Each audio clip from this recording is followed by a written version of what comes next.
This is Kayla. This is Aaliyah. This is Raylan. We are discussing Chapter 21, the political system. The politics of parallelism. During the 1880s and 1990s, the political system became under strain. The Pendleton Act. It took assassination of President James Garfield by a frustrated officer seeker in 1881 to break the log jam in 1883. The Civil Service Act, or Pendleton Act, created a bipartisan civil service commission to administer competitive examinations for some federal jobs. Political statement. From 1877 to 1897, the American politics rested on a delicate balance of power that left neither Republicans nor Democrats in control.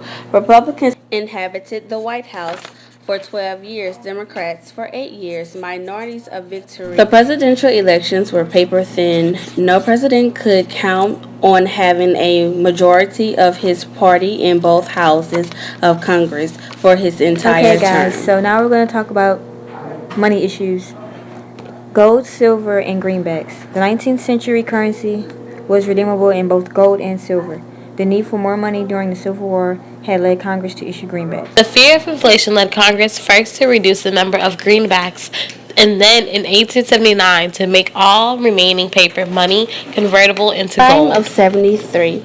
By the early 1870s, so little silver was being used that Congress officially stopped coining it in 1873, touching off a steep economic slide as the supply of money contracted. With it came charges that a conspiracy of bankers had been responsible for demonetizing silver and wrecking the economy in what is wildly referred to as the crimes of 73, you guys. Okay, guys, question time. In 1878, what act inaugurated a limited form of silver coinage?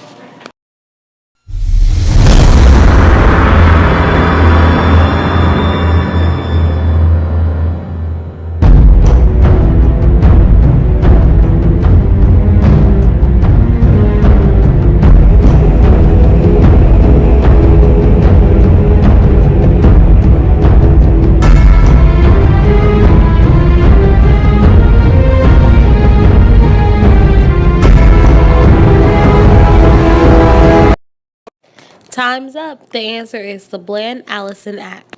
Republican Rutherford B. Hayes was the first of the Ohio dynasty, which included 3 presidents from 1876 to 1900. Hayes moved quickly to end Reconstruction, but his pursuit of civil service reform ended only in splitting his party. Hayes left office after a single term, happy to be out of a scrape.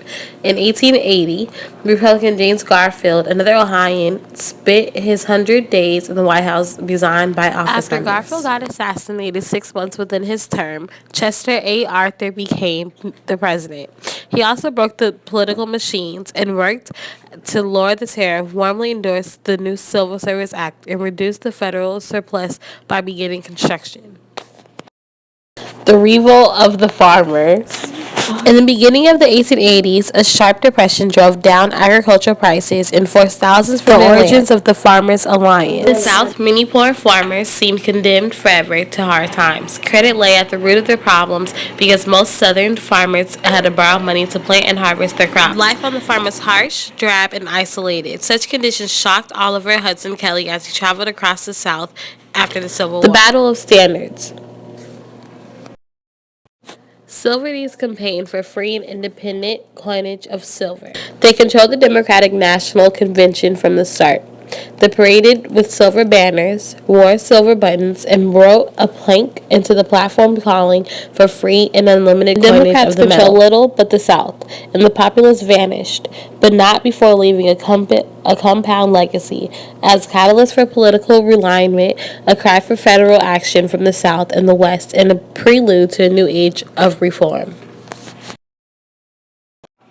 The rise of Jim Crow politics. In 1892, African Americans cast their ballots for Republicans when they were permitted to vote freely. Mississippi, whose Democrats had led the move to redeem their state from Republican Reconstruction, in 1890 took the lead in disenfranchising African Americans. True or false?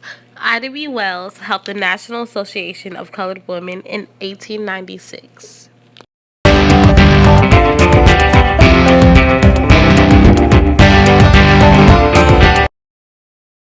That is so true.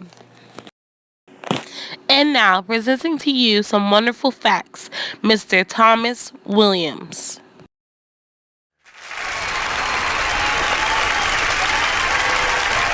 In 1895, China took Russia, Germany, and France, demanding that they join the trade concessions. Each nation sought to establish Asian sphere of influence, in which its military and commercial interests. In 1899, at the urging of the British Secretary of State John, circulated the first two open door notes among them. The open notes made China free to trade with other nations. In 1900, the new American Empire was born. The new American Empire would have shared its trade colonies, but in Asia and elsewhere, it would be built merely on trade. In 1900, the United States chose to stay at the table. In the coming century, the great game of global power would pay handsomely for those envisioned the country as a world leader. After the Civil War finally faded, the North and the South revitalized a generation of Americans who longed to demonstrate the powerless of the age of imperialism. And that is it, folks. Chapter 21 in your experience history books. I hope you guys enjoyed our video, and I hope you guys have a great rest of the day. Group 1, out.